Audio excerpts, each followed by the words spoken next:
Hey, Jack, congratulations and welcome. Thank you very much. I appreciate it. We have some local media on the line, and they'll get started with their questions. Go ahead, Nick Fiero. Yeah, hi. Congratulations, Jack. I just wanted to talk about your experience in college. Transferring uh, and then you maybe you project more as a inside. Have the Eagles talked to you about exactly where they think you could be? I've talked to Coach Shalin, but I haven't gotten into too much of the specifics yet. But I'm just prepared for any position. They need me to play. I want to help the team win ball games. So whatever position that is, I'll be more than happy to learn and hopefully play that position. Can it be center? Yeah, the center's something I've really worked on throughout this process, and understanding being able to snap the ball makes you just that much more valuable. So like I said, any position they ask for, like I said, I'll do it. Go ahead, Ed Bacon, and then John McMullen. Hi, Jack. You went right from UMass. Well, after UMass, you went to Auburn and got to start right away for 2 straight years. Were you surprised how quickly you were able to make that jump from UMass to an SEC school and be able to start the way you did? It was a pretty seamless transition, but a lot of hard work went into it. And, one of the things was when I left UMass, I wanted to make sure I was in the best shape I could possibly could be. And I was running, lifting every single day, stretching, because I ultimately wanted to make a strong impression on my teammates. I didn't want them to just think I was coming in and being some plug and play guy, and then just takes it for granted. So the one thing is that UMass, we played 5 SEC teams in my 2 years of starting there, and a bunch of other P5 teams. So I'd played that competition. I knew I belonged. So it just for me the biggest thing was winning the respect of my teammates and my coaches, and that was something that was really important to me. John, and then Jeff Skaversky. Hey, congratulations, Jack. You mentioned Jeff Stoutland a little bit. How much pre-draft contact did you have with the Eagles and Jeff or anybody else? Yeah, I talked to him at the combine, and I had a great talk with Coach Stoutland, and he's someone, like I said, he's one of the best in the business, and then leading up to it, just a couple of FaceTime calls and whatnot, but it's been a weird process for the whole thing. So, like I said, it's been I had a good amount of contact, and like I said, I'm happy to be an Eagle. Go ahead, Jeff, and then Dave Zangaro.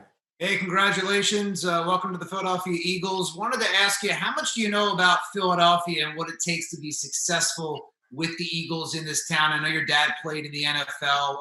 He's gone through this process. What did you learn from him, and what do you know about Philadelphia and what the fan base is like here?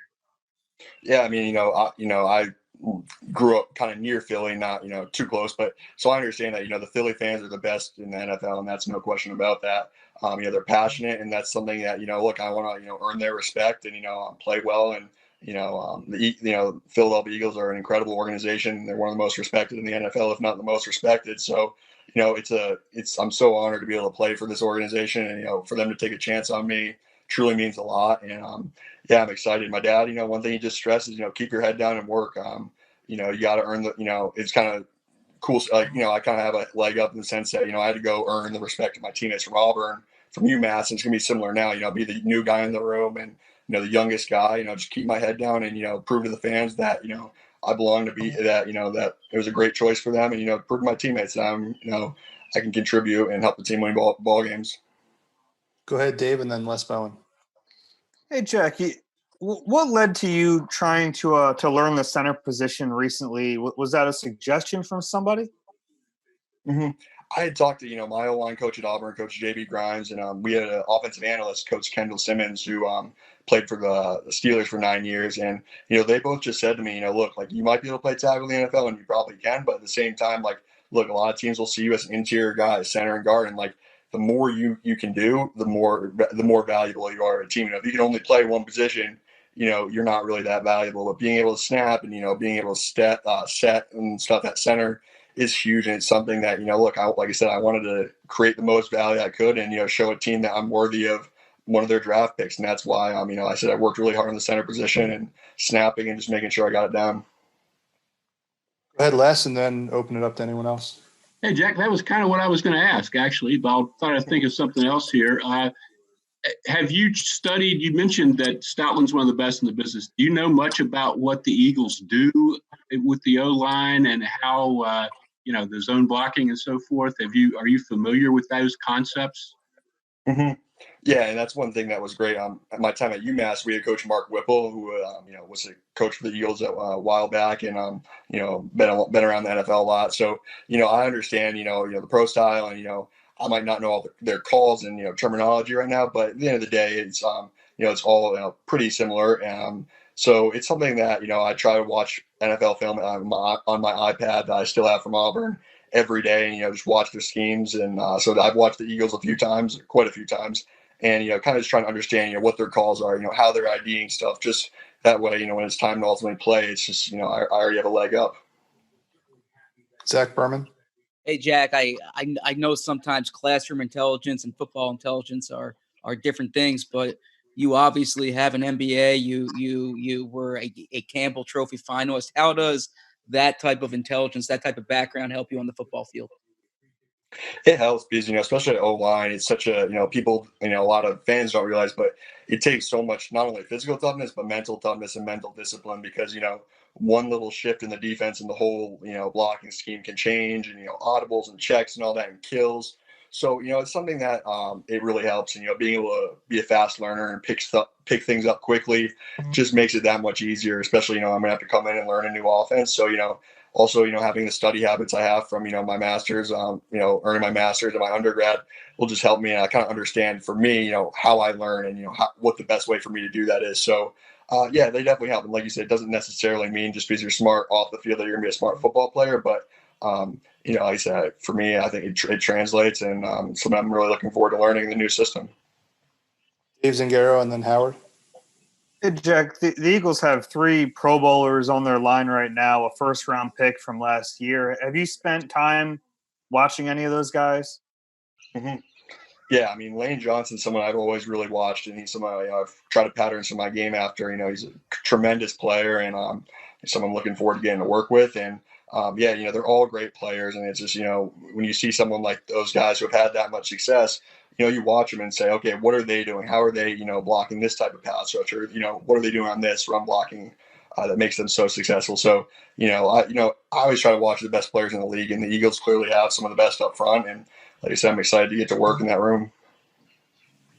Howard and Rob. Jack, have you watched Jason Kelsey at all? We're so used to a player that's got quickness, makes line calls, does all those things. And understanding all that, how much of a transition do you think it will be to play center in the NFL?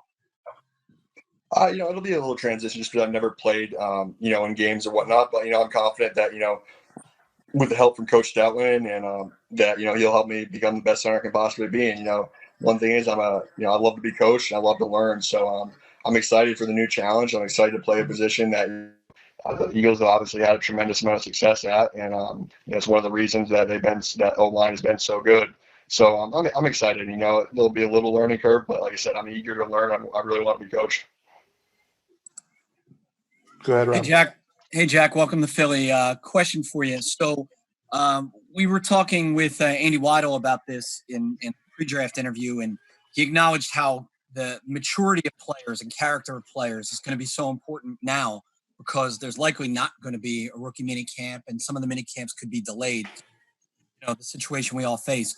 What are your next steps? Like, what do you do now, and how do you make sure you're as ready as you can be for whenever it is that you're able to make it here to the Nova camp? Mm-hmm. Yeah, I mean, like you said, it's unprecedented times, and it's kind of weird not knowing when things are going to happen, and not having that rookie mini camp is definitely strange. But I'm just going to do whatever Coach Stoutland and the strength staff gives me for a workout plan. And I've been fortunate. I have a great place I can go work out, and my high school field's been open. So really just continuing to make sure my body and my mind are right, because when it comes time to play in July, the rookies aren't going to have had any reps against defense. It's going to be first time is going to be in camp. So it's on you to learn. It's on me and all the other rookies to learn the playbook and just really understand what's going on. And I want to continue to get stronger and continue to increase my athleticism. So that's something that during this time I'm going to really focus on and keep trying to improve on.